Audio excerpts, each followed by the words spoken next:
I find it really inspiring and also comforting when I meet other artists that want to also explore and are curious about reaching beyond maybe forms that had existed before. So maybe thinking beyond the idea of what a violin concerto is, maybe thinking beyond what a piece is for violin and electronics, or a chamber music piece. So my experience as a performer is that sometimes it's difficult to place that kind of music within kind of the classical concert form that had existed before. So one of the pieces you and I have been talking about was with Ocean Vuong, who's this great artist and thinker and writer, and how we could bring his artistry kind of in a performance setting, I guess. So, but beyond the just setting an author's words to music, right? But I guess I won't speak for you, but I feel like it's been an interesting process to try to find a place in which this piece could live. And I do feel like to some degree that when we're talking about experiences that are outside maybe the traditional Western and Western European experience, then when we start speaking about cultures and creating art, and I guess the question becomes then how do we share that same conversation with the larger population, with society, and how can we present it, and where does it belong within the framework of kind of classical music as it lives right now? We both appreciate humor. I think work is serious. But nobody's going to a concert hall to get scolded, to get, it's educational, but nobody's going there to be taught, right? And nobody's going there to fit into certain category of human beings, right? Those are the people who listen to Western music, classical music. So I go there, so I become one of them. Or those are the people who only, listen to other kind of music. They go there. So I'm just thinking about organizations, right? They have their focus and what their missions are. But as individual artists, our job is just to be, as we're saying, be inspired by each other and do the work, and use them as a vehicle if they drive forward. If they don't move forward, we need to jump off from the truck. The truck. So I'm hopeful because if there are more artists thinking independently and there is more need to not comply to the existing shapes, then the organization will have to change because the vehicles want to move forward, right? Yeah. So that's my thinking on that. I hope that's true. I feel like one of the challenges I've observed within the industry is how to handle new ways of thinking and how to give voice to every member in our society and have that kind of idea of inclusivity, because I actually think it definitely makes my life more interesting when I hear stories that are not the same as my experience. Mm-hmm. And I feel like in that sense I do learn things, and you're right that it does have to do with human beings connecting. I remember having lunch, I think it was, in Chicago, and you and I were talking kind of about the process of having brought that particular piece to life. And I think probably at that point you realized that I'm a lot more involved in premieres and in the process of making a piece. Is that like super different from what I've been told? It's different from what other people do, but now me asking you as a composer, is that very different from other people? Well, definitely, because as a composer, we didn't know. You know, we look at a performer, glamorous, play fantastically, and then deliver. And then we just didn't think about, does she have a choice of what she wants to deliver? You know, it's only about interpretation. And the performance, like the experience in the moment, I didn't think about, oh, does she have to conceive the idea? No. So it was very, very much a surprise. And a soloist has to be so entrepreneurial. Yes, it was a big surprise, and that's not anymore. Right now, you're working at the Kennedy Center, right? So the organizations, they do see what you can offer beyond, way beyond playing the violin, and have much bigger impact. Yeah. So that was learning for me, yeah. Because as, you know, composers, you're trained at the conservatory, you're trained in the university.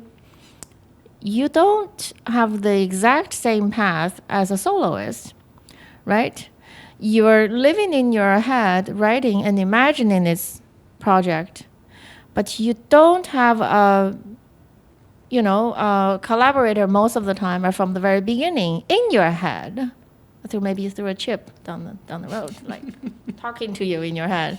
It's like one person talking to another one person, you know, to yourself, you know. So discovering what you do is really interesting because you're like, oh, we could form this from the beginning when we don't know what we're forming, which is very liberating, right? It's like you're playing alongside with another kid. Maybe it's a parallel first. You just enjoy each other's company. But then you realize, oh, what she's making can be added to my Lego set. Although maybe she's playing with Play-Doh. Okay. I was like, okay, let's do something. But we don't know what we're doing, which is really fun, you know. If you know what you're doing, then you think about, oh, can I make this perfect? Would that fit into this? No, we don't know what we're making. But this takes somebody who really deeply believes what you're doing is really valuable and really unique. That's why you do it, right? Because otherwise, you play the Lego set, you play the wood blocks, you play the magnetiles, but you wouldn't mix with other media, right? And the way of thinking. There is a very strong confidence in what you can do. You know, it's so special, you know. It's only you. Then you go say, hey, I think I have a bag of toys. Let's go and play inside the bag of toys. I mean, honestly, like that's the point I love the most is like in the very beginning because it means everything is possible. There's no limitations. Right.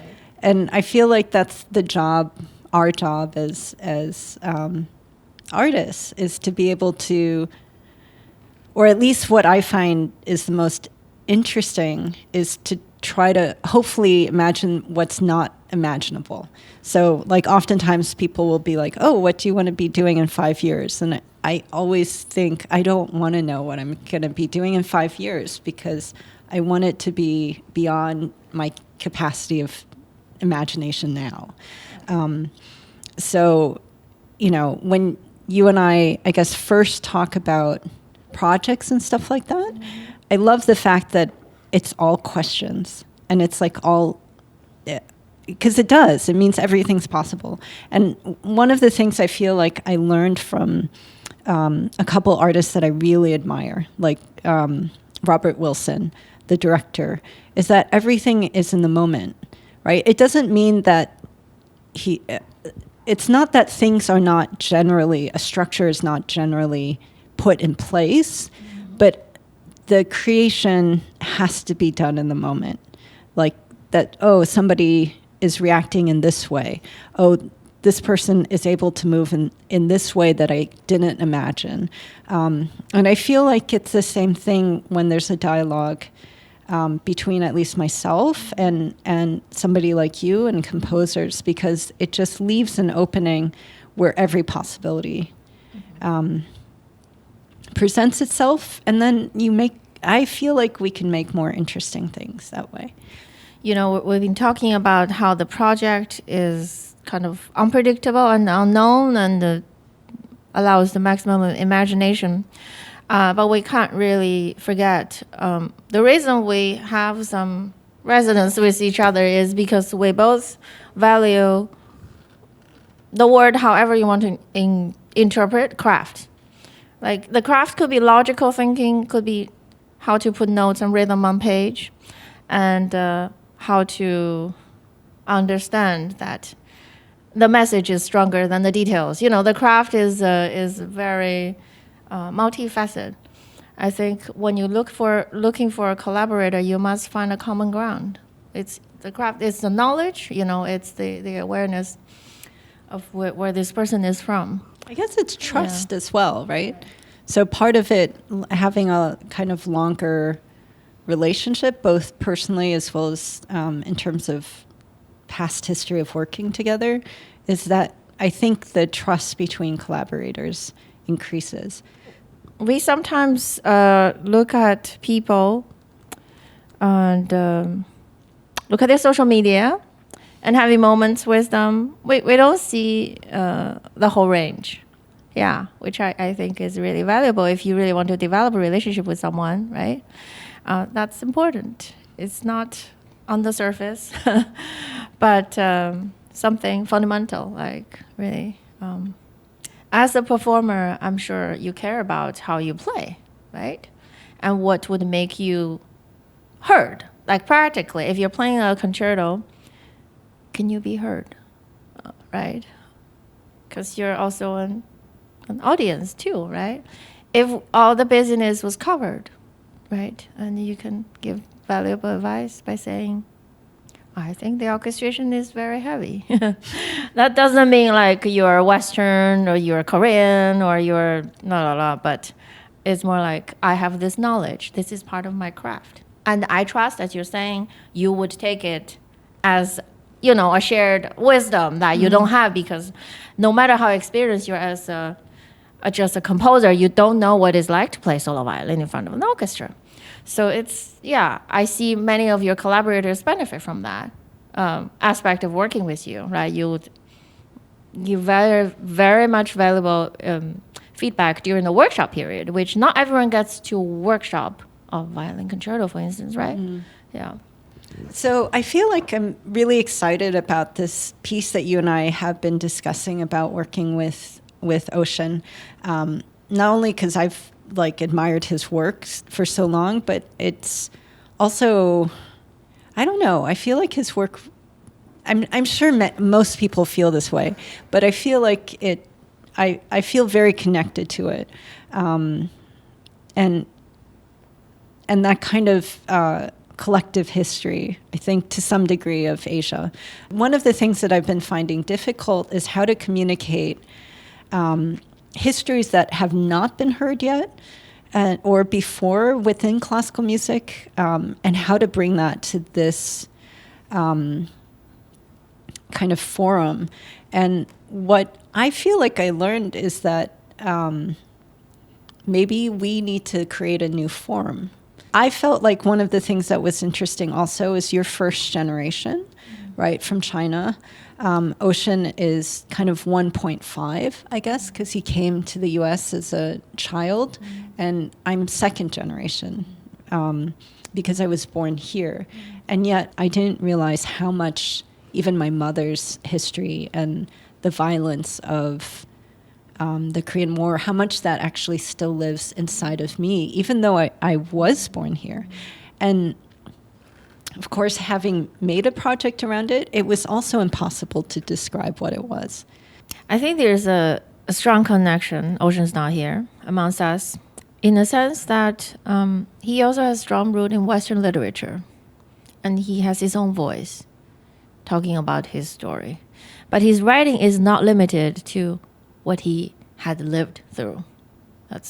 We have this in common, right? We might have met 10,000 people. We create one character out of that. And the techniques and the influences are all around the globe. And it's a really good point of creating a new form, right? Creating a new form is like in the base of knowing existing forms, right? We know the existing forms and find the need for the expression that does not fit, right? But my job and your job, our job is not to fit, right? Is not to fit into any existing form.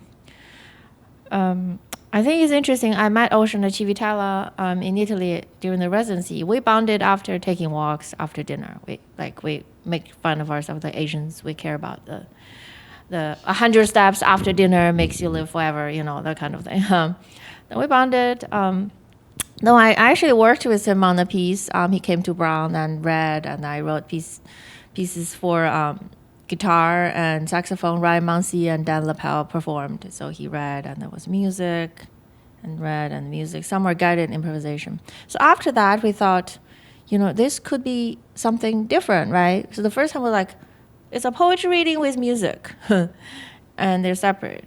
And then after that, I'm going to talk to Jenny about what if there's another new possibility, which involves us, and there's voice, and he also sings, right? He sings beautifully. And I said, Ocean, you sing. What about singing with the orchestra? He said, oh, but I don't read scores. But you don't have to read scores. Will you know when you need to sing? Yes, we'll make sure you know all these the practical aspects also drives. I think for us, the difficulty, at least for a composer, is to have a place, a space to hear and try the possibilities, and keep trying. I mean, one of the things I found so kind of fascinating about that was I actually felt like that could be built into the piece, the sense of not belonging, the sense of difference, right? A different kind of singing, a different kind of voice within this very set and rigorous format. And I thought that there could be something so beautiful about that.